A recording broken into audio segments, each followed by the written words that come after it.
Hello everyone, welcome to स्व अध्ययन। मैं संगीता मैम आप सबको स्व अध्ययन पर स्वागत करती हूँ। आज हम पढ़ेंगे कक्षा 7वीं बाल महाभारत कथा की पाठ्य विषय द्रौपदी स्वयंवर। जिस समय पांडव एकचक्रा नगरी में ब्राह्मणों के वेश में जीवन बिता रहे थे, उन्हीं दिनों पांचाल नरेश की कन्या द्रौपदी के स्वयंवर की तैयारियां होने लगी।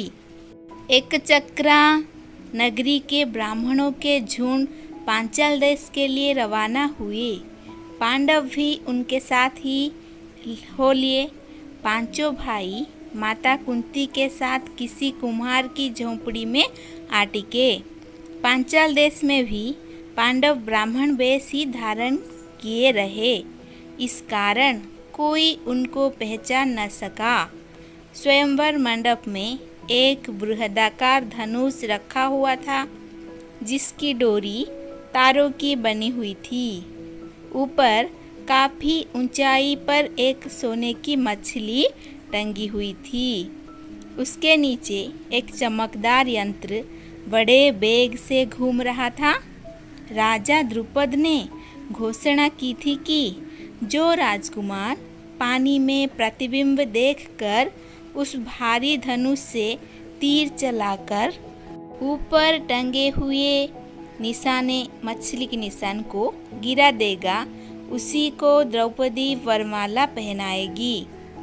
इस स्वयंवर के लिए दूर दूर से अनेक वीर आए हुए थे। मंडप में सैकड़ों राजा इकट्ठे हुए थे, जिनमें धृतराष्ट्र के 100 बेटे अंग, नरेश, कर्ण, श्री कृष्ण, शिशुपाल, जरासंध आदि भी शामिल हुए थे। दर्शकों की भी भारी भीड़ थी। राजकुमार धृष्टद्युम्न घोड़े पर सवार होकर आगे आया। उसके पीछे हाथी पर सवार द्रौपदी आई। हाथ में फूलों का हार लिए हुए राजकन्या हाथी से उतरी और सभा में पदार्पण किया। राजकुमार धृष्टद्युम्न अपनी बहन का हाथ पकड़कर उसे मंडप के बीच में ले आया। इसके बाद एक एक करके राजकुमार उठते और धनुष पर डोरी चढ़ाते, हारते और अपमानित होकर लौट जाते। कितने ही सुप्रसिद्ध वीरों को इसी तरह मुंह की खानी पड़ी।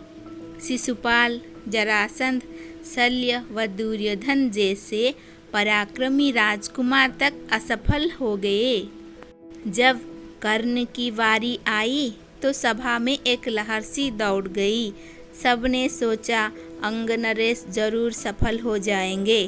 कर्ण ने धनुष उठाकर खड़ा कर दिया और तान कर प्रत्यंचा भी चढ़ानी शुरू कर दी। डोरी के चढ़ाते में अभी बाल भर की ही कसर रह गई थी कि उतने में धनुष का डंडा उसके हाथ से छूट गया तथा उछलकर उसके मुंह पर लगा। अपनी चोट सहलाता हुआ कर्ण अपनी जगह पर जा बैठा। इतने में उपस्थित ब्राह्मणों के बीच से एक तरुण उठ खड़ा हुआ। ब्राह्मणों की मंडली में ब्राह्मण वेशधारी अर्जुन को यूं खड़ा होते देखकर सभा में बड़ी हलचल मच गई। लोगों में तरह तरह की चर्चा होने लगी। तब अर्जुन ने धनुष हाथ में लिया और उस पर डोरी चढ़ा दी। उसने धनुष पर तीर चढ़ाया और आश्चर्यचकित लोगों को मुस्कुराते हुए देखा। लोग उसे देख रहे थे। उसने और देरी न करके तुरंत एक के बाद एक 5 बाण उस घूमते हुए चक्र में मारे और हजारों लोगों के देखते देखते निशाना टूटकर नीचे गिर पड़ा। सभा में कोलाहल मच गया, बाजे बज उठे। उस समय राजकुमारी द्रौपदी की शोभा कुछ अनूठी हो गई। वह आगे बढ़ी और सकुचाते हुए लेकिन प्रसन्नता पूर्वक ब्राह्मण वेश में खड़े अर्जुन को वरमाला पहना दी। माता को यह समाचार सुनाने के लिए युधिष्ठिर, नकुल और सहदेव तीनों भाई मंडप से उठकर चले गए, परंतु भीम नहीं गया।